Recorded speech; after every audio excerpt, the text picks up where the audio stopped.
Orang yang punya belas kasihan nggak cari untung. Orang yang punya belas kasihan tuh peduli bukan cari sesuatu untuk dirinya sendiri. Belas kasihan membuat kita itu punya kepedulian sama orang lain. Orang yang punya belas kasihan pasti peduli sama orang lain. Bukan hanya sekedar berkata, aduh kasihan deh. Enggak, orang gampang ngomong kasihan. Tapi belas kasihan itu memaksa orang untuk melakukan sesuatu, untuk menjawab kebutuhan orang lain dan menolong masalah orang lain. Orang yang gak punya belas kasihan akan berkata, bukan urusan saya. Tapi orang yang punya belas kasihan, meskipun dia tahu itu bukan tanggung jawab dia punya rasa peduli. Orang bilang gini sama saya, Bu Heni, harusnya itu tugas pemerintah yang ngasih makan dan pendidikan anak-anak Indonesia. Karena di dalam Undang-Undang Dasar Indonesia itu tertera bahwa orang miskin tuh dipelihara negara. Keadilan sosial bagi seluruh rakyat Indonesia. Ngapain Bu Heni capek-capek ngurusin anak orang? Orang miskin. Bahkan pernah ada seorang konglomerat. Saya kira manggil saya buat bantuin saya yang ada ngenyek. Ngapain kamu tuh pergi-pergi ke NTT, ke Papua? Saya kasih tahu kamu ya, gak ada gunanya nolongin anak-anak orang. Saya udah pernah, dia bilang, kuliahin anak orang. Apa bagusnya, gak ada untungnya, dia bilang gitu. Nah saya kasih tahu, ini bedanya. Orang yang punya belas kasihan gak cari untung. Orang yang punya belas kasihan tuh peduli bukan cari sesuatu untuk dirinya sendiri. Katakan peduli, bukan mencari sesuatu untuk diri sendiri. Belas kasihan memaksa orang untuk melakukan sesuatu, untuk nolong orang, untuk menjawab masalah orang lain. Mari kita lihat Tuhan Yesus, Markus 6 ayat 34. Ketika Yesus mendarat, ia melihat sejumlah besar orang banyak. Maka tergeraklah hatinya oleh belas kasihan kepada mereka. Karena mereka seperti domba yang tidak mempunyai gembala. Lalu mulailah ia mengajarkan banyak hal kepada mereka. Perhatikan Yesus. Lihat, jangan sampai kita gak punya belas kasihan sama orang. Kalau nolong orang karena ada tujuan, itu bukan belas kasihan. Yesus karena belas kasihan. Mereka nih kayak domba yang gak ada gembala. Dia mengajarkan banyak hal kepada mereka.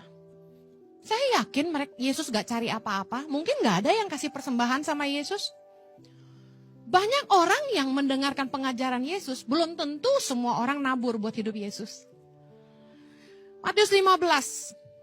Dalam kisah Yesus memberi makan 4.000 orang. Ayat 32. Sama-sama baca. Lalu Yesus memanggil murid-muridnya dan berkata, hatiku tergerak oleh belas kasihan kepada orang banyak itu. Sudah 3 hari mereka mengikuti aku dan mereka tidak mempunyai makanan. Aku tidak mau menyuruh mereka pulang dengan lapar. Nanti mereka pingsan di jalan. Coba bayangkan sekejap. Sosok Kristus seperti apa?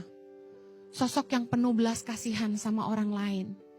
Mana ada orang yang punya reputasi sehebat Yesus, hamba Tuhan terkenal, KKR di depan ribuan orang, masih mikirin, nih orang ikutin gua 3 hari, tapi mereka belum makan, kasihan nanti mereka pingsan. Kira-kira ada gak pendeta yang gitu? Mudah-mudahan saya seperti itu. Saya lihat betapa Yesus sekeren ini. Mujizat yang Yesus kerap lakukan. Banyak kali berangkat dari belas kasihan.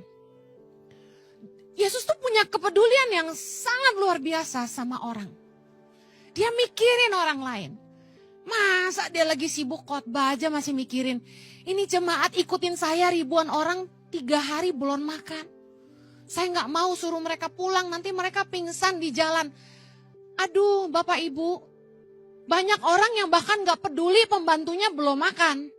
Yang penting dia makan. Berapa banyak dari kita yang peduli bawahan kita belum makan. Pernah nanya nggak, pembantu kita udah makan belum? Supir udah makan belum? Pegawai udah makan belum? Saya tuh kalau lihat itu jam makan siang, saya selalu bilang, stop kerja, makan semua. Tapi staf-staf ada yang baik yang bilang nggak apa-apa Bu, aman-aman. Nggak aman, nanti kamu sakit, makan. Kemarin saya lagi ngurusin asrama, tiba-tiba staf saya ngikutin. Saya bilang nggak usah ikut, saya bisa jalan sendiri. Staf saya ngikutin saya, itu pas 12.30 siang. Saya bilang, ngapain ikut saya? Sana makan kamu. Saya usir mereka. Udah waktunya pulang ke rumah. Saya lihat, oh sudah jam 6, kok belum pada pulang. Saya usirin. Pulang, matiin komputer semua. Pulang. Berapa banyak saudara yang peduli sama orang. Bahwa orang tuh punya keluarga. Maaf ya. Saya lebih setuju, kita tuh gak banyak maksa staf kita tuh lembur. Temen saya bilang gini sama saya, dia pengusaha. Khotbah lu gak cocok buat pengusaha, dia bilang. Khotbah lu ngerugiin kita. Saya bilang gini, kalau kamu tuh peduli nasib hidup orang lain, kamu melakukan firman Tuhan. Matius 7:12. Treat others the way you want to be treated. Perlakukan orang lain sebagaimana kamu ingin diperlakukan. Anda pengen gak punya bos yang baik? Yang peduli bahwa Anda tuh punya keluarga. Bahwa hidup Anda tuh gak cuma kerja. Bahwa waktu Anda ketemu keluarga tuh sangat sedikit. Karena Anda harus kerja. Jengkel aja ngelihat bos-bos tuh yang maksa anaknya, anak buahnya lembur, gak diperhatiin, udah gak dikasih uang lebih. Waktunya dihabisin buat kerja. Memang orang harus kerja. Tapi mereka juga punya keluarga. Apa yang terjadi sama generasi ini? Generasi kita kurang kasih sayang. Kalau ada penyesalan yang saya paling sesali di hidup saya adalah saya kurang waktu sama anak-anak saya. Saya mengorbankan waktu dengan anak-anak saya waktu mereka kecil karena panggilan Tuhan.